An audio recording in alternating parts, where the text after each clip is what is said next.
Hey, what's going on YouTube? This here is my, it's going to be a short video, so I promise this, that will be a short video this time. I don't have a lot of books to show, but this is from, I just went this weekend, I went to the Rhode Island Comic Con. I went on Saturday and I was able to pick up a few books. Well, I bought a significant book and, I don't know, I think two significant books, I guess. But yeah, I bought some, pretty good stuff, I think. And I got some pretty good deals on them too. But yeah, so I actually ran into, again, Evan Leahy. I think I bought a couple books off of the dealer he was working for, or I don't know, I guess he was working for him. Yeah, so I'm just going to start off showing the books I have right now. I did turn in a few books. I got Neil Adams assigned 2 books, which cost me $60, $30 a piece. And I also had 3 sketches done, blank covers done. One by C.P. Wilson III, The Stuff of Legends. He did a Howard the Duck cover for me, which unfortunately I didn't take a picture of it. And then I also had Buzz. He did a Flash cover for me, which came out pretty cool. It's a Captain Cold cover, which, you know what, I'll show if you can see it online. I have a picture on my phone. So these are all submitted to CBCS, which is why I don't have, but that's the cover he did for me. That was like $100 or so. And then I have, this is from Alex Cormack. He's one of the Oxymoron artists. No, actually Oxymoron. He did a cover for me too, and he also wraps around on the back.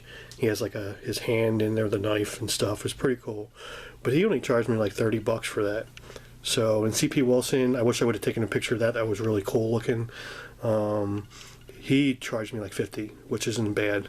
But yeah, that one was the most expensive one, and it took like 6 hours for me to get it back from him. But yeah, so that's what I got. I turned into CBCS. I turned in my I had him Neil Adams sign my Green Lantern 76, and I also had him sign my Witching Hour #1, which I guess he just did 2 pages in, but he did the inking and the pencils on 2 pages. So, and later I'll show you a book that I picked up there that I didn't realize was he had done it, the cover, but I wish I would have known. I would have got him to sign that too. But so I'm just going to start showing the books. I'm going to start off with some of the books that were, not that big of a deal, whatever. First book, which I'm going to show, is something from the Rhode Island Comic Con.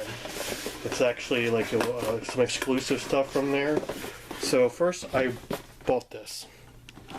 This is their mystery box they had, and I will show you what's in the box. This was $40, and yeah, so they had this, and I wasn't sure if I was going to get it, and I finally just said screw it, I'll go back and get it, see what's in it, because they won't tell you what's in it.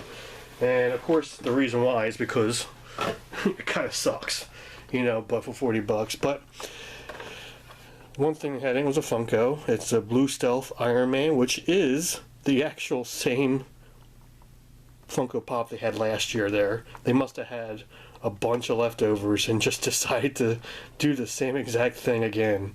So that was kind of lousy. Yeah, and then in the box is a coin. Let me say, I'll take it out. I don't even know what it is. At least it's like some kind of VIP coin or something. I don't know what I'm supposed to do with it, but sorry. Yeah, so it says the biggest show in the smallest state. It was a pretty big show, I guess. It was crazy getting in there. They had the line was wrapped all the way down blocks away, underneath the highway, back around, and actually wrapped around to the off ramp on the other side of the highway. It was crazy.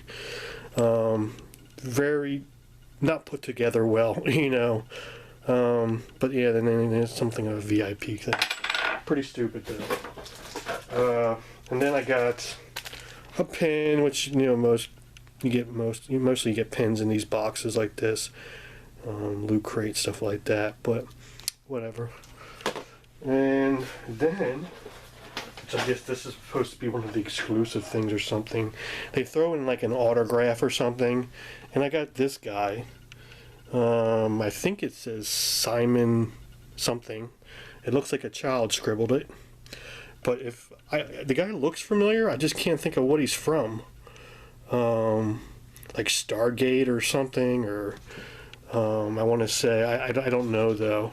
It doesn't really tell you, but that was in there. It's a picture signed by that guy. He wasn't there this year, whoever this is, but it must be from last year or something. So I got that. And that's about it, except for a comic, which was the one they had, one of the comics they had there. This is a Rhode Island Comic Con exclusive, retailer exclusive, whatever, incentive, 51, Teenage Mutant Ninja Turtles. So, I don't really buy these IDW books, Teenage Mutant Ninja Turtles. I have the original series, just about every one of them. Well, not first prints for number 1, but I do have first prints from 2 up. So, just not on number 1. But yeah, so got that. And that's everything I got for $40. Hey, I think it was pretty crappy. So, unfortunately, I bought it before I realized what was in it. I should wait to see someone else open one. But now, on to the books. This one here was... I got this one. They had a $3 price tag on it. I should have looked this up. I remember seeing this in someone else's video, but I basically just got it because it's a Michael Turner. But there's a lot of characters in here. I don't know if this is like significant or anything like that. I remember seeing it on someone's video though. Let me get this thing out of the way. So let me know if I'll have to look it up though to see. But yeah, they wanted $3 for that, and I got this book and another one later on I'll show for $10. So these were 50-cent books. Just a book I needed for Marvel Premiere. It was in the box, and for my collection, you know, I'm trying to finish the run, and I have a lot of most of the books, but there's a few books I'm missing. Maybe about 10 to 15 books out of the run. Then I found this one in here. It was only 50 cents, so Secrets of Haunted House number 2. It's really crappy condition. That's why I didn't even bother putting in Milo or anything. But I have a really nice copy of number 1. I got 2 copies of it actually. And I bought a second copy of this. This is crappy too, but it's 50 cents. This is Fantastic Four 204. This is like the first appearance of some Nova Prime or something like that. I can't remember. And then I found this, which is cool. I didn't have this one, and for 50 cents. Let me see, 1, 2. No, this one was $1. Yeah, this one was $1. It's Prez number 1, which is pretty cool. Cause I think I've seen this for like 10, 20, so for $1, it's not bad condition. There's a little bit of some kind of like rippling up here, but other than that, it's pretty nice, and a little bit of a spine thing, roll kind of, whatever. And this was $1 also. I got from the same place I got this. I got 3 books from this place. They were $1 each. I found Detective Comics, another copy. This is like the second and third copy. Detective Comics 583. First appearance of a ventriloquist, and it's a Magnolia cover too. Cool. And I found my third copy of this. Uncanny X-Men 317 first blink. So that's pretty cool. They were all $1 and the other ones were 50 cents, so pretty cool. Now I also got I got these 2. What did I get for that one book? I said it was $3 for Identity Crisis. Oh, and then I got this one with Identity Crisis 1. I got them both for $10. So this Amazing Spider-Man 500 Chase Campbell cover. I didn't have it, so what I still need is his first one. I can't remember what number it is. The first one he did on Amazing Spider-Man. It's like 4 something. I can't remember what number though. But I still need to get that one. So I got that. And then this was another dollar book from that vendor. I got the dollar books from, which I'm very happy to have for $1. So, Amazing Spider-Man 265, the first Silver Sable. So, pretty cool. I've been wanting to get this for a while and just happened to come across and I recognized the cover and, you know, I had to look back to see what it was, but yeah, it's first Silver Sable, so pretty cool. Now, you know, I want to show a couple other books first. Got this from Evan Leahy, the vendor he was working for. This is one of the books I need for an epic. I need like three more books to complete my collection of Epic Illustrated. This was, I needed 4. This was one of the ones I needed. They didn't have any of the other ones I needed. But it was $7. Epic Illustrated number whatever. Let me see. Oh, number 4. So that's not bad for $7. It's not in nice condition as the other ones I have. The other ones I have are in like near mint condition. I bought the whole, like every one I have from my local, and they had really near mint books. But this one's not bad for, you know, for a filler. Actually, I'm fine with the way it is.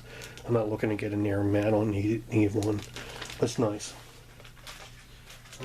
Now, another book I got from this Evan Leahy's, the vendor there. I can't remember which one it was. Now, I paid $30 for this. So I'll show you what afterwards. It's the first appearance of Boba Fett. Star Wars Empire Strikes Back. This is the Marvel Super Special Magazine, number 16. Now, I got listed for 40. They had 2 copies, or actually they had a number of copies, but they gave me this one for 30.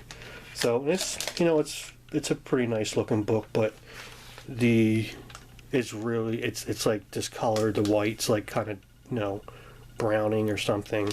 So, but still, it doesn't look that bad. However, I was walking around later on. I was walking around, just killing time, looking at books. I was waiting on artwork to get done, and I decided to stop by Gary Dudikoff, or whatever his name is. I'm sure, you know, a lot of people know who he is. He's at like every con, and he's one of the guys that have like a huge warehouse in Massachusetts of like millions of books. He was on Comic Book Men, and you know, one time. But yeah, so I stopped by his stuff, and he deals like a lot of low grade stuff, and but I went through his magazine box also, and I came across this. So I found another one. It wasn't in the bagger board yet, so I haven't put it in the bagger board myself yet. But I asked him, because he usually has prices on the bags, and I asked him how much is this one. He says, give me $5. So I got this one for $5, which is also, I think it's a bit nicer than the one I got from them for 30. So I got 2 of them now. I'll probably hold on for a little bit, and you know, because I think they're going to go up in value once people realize this is like the first Boba Fett. So yeah, got 2 of them. That's all the magazine size books I got. I got 4 more books to go. So, and maybe it's going a little bit longer than I thought. We're at 14 minutes. Now, very happy to have this book. I have been looking for this book for like, since I started back to collecting like 3 years ago. This was like one of my favorite books when I was a teenager, believe it or not. It's very gory, very graphic, a lot of sexual stuff in there, and but this is like one of my favorite ones, and this is the first print, and I've been trying to get this for a long time. One, it's rare to find it's hard to find the first print anywhere, just hard to find Faust books, but even on eBay these go for like $50, $75, and a lot of times they're not in that nice of a condition. I've never been able to win one at auction or anything, and just sometimes they're overpriced, I think. But I found this one. They actually had 2 copies now. I'm regretting not buying the second one. But they had this one, and they wanted $10 for it. So I got this for $10. And like I said, I regret not buying the second one because the other one was a first print too. And the way you know is the price. They do have reprints of this, so on the first print it's $2. On the later printings it's $2.25. So that's one way to tell, which I found out because I was not sure if this was a first print, even though I was pretty sure I thought it was. So, but yeah, for $10, I'm very, very, very, very happy to have that. Now, the next one is the one I thought is from Neil Adams' cover, and I wish I would have known. I didn't realize until after I left. So, this is Phantom Stranger, number 14. This is like pre-Swamp Thing, pre-Man Thing. So this is like the first Swamp Thing creature kind of thing, you know, in comics. So, and this is actually a Neil Adams cover he did on this series, I realized, from number 3, I believe it is. Or no, I'm sorry. Yeah, number 3 up to number 16. So I'm actually going to try to collect these because I think these Phantom Stranger, because you can get these for pretty cheap. So this is the first one I have in the series, in this solo series. So I think I'm going to try to collect these now because there's only 20 something of them, or maybe I don't know. Maybe there's more than that. Yeah, maybe I think there is more than that actually. Never mind. But I'm going to try to get them because they're pretty cheap. So yeah, but I'm very happy to have that. That's like pre-Swamp Thing and all that stuff. So someone else showed this on a video recently. Only one problem with it. It's pretty nice. I mean, it's not bad. Is the stamp on there, which, you know, I'm not too worried about. It's a stamp with 5p. It must have been sold in like England or something at one point, like 5 pence or something. But yeah, I got this one for, I think it was $17. Also from the the place Evan Leahy was. So, last 2 books, the big ones. And these are, I'm very, very happy. You know, a while back, someone had showed their collection of Two-Fisted Tales, and I think it was Comic Hoarder. But there was one book he showed that I just, you know, fell in love with when I saw it. And I've been searching for it since. And a guy actually had it. So he had a lot of Golden Age stuff, or Atomic Age, as this would be. This one like 51, I think. But I got it. So, it's Two-Fisted Tales number 30. And you know, I'm pretty sure, like I said, a Comic Hoarder. It's a Jack Davis cover. I'm pretty sure he was saying that, if I remember correctly from the video, that this was named like one of the #1 covers or something like that from this era or something. I don't know. I'll have to go back and look. But it's just like one of those covers. When I saw his on the video, I just fell in love with it. I said I needed to get it. So they wanted $80 for this, and then he came down to 70, and I asked him to do 60, and he said no, he can't do it. So Evan was with me, and so he just told me to walk away. So I took a walk, and I thought about it for a while, and there was another book he had that I decided to ask him if he would group them together and do for a cheaper price, which he did. So I went back, and I wouldn't have known what this was unless Evan had first looked at it, and he decided not to pick it up, but I went back and picked it up. It is My Greatest Adventure number 80, and I think it's probably about a mid-grade copy. It's pretty, like, the front cover is a little wavy or whatever, but that can definitely be pressed out, and this is something I'm going to get pressed. So, because it'll be a nice book. But, so I got, for these two, they wanted $200 for this. This they wanted $80. I got them both for $250. So, not bad. I think just this for $250 is worth it, you know, would be worth it. But I got it for about, I would say about $180. So, let's say that. 180, 20, and they wanted 70 for the other one. So yeah, I would say take $20 off that, $10 off that, and there you go. So yeah, that's the big one I bought. First appearance, I didn't even say it, first appearance of Doom Patrol, which is awesome. But yeah, that's it, guys. That's all I got. I do have another book I got from eBay this week. I just got today, but I'm not going to show that until my my weekly haul video. So, but yeah, guys,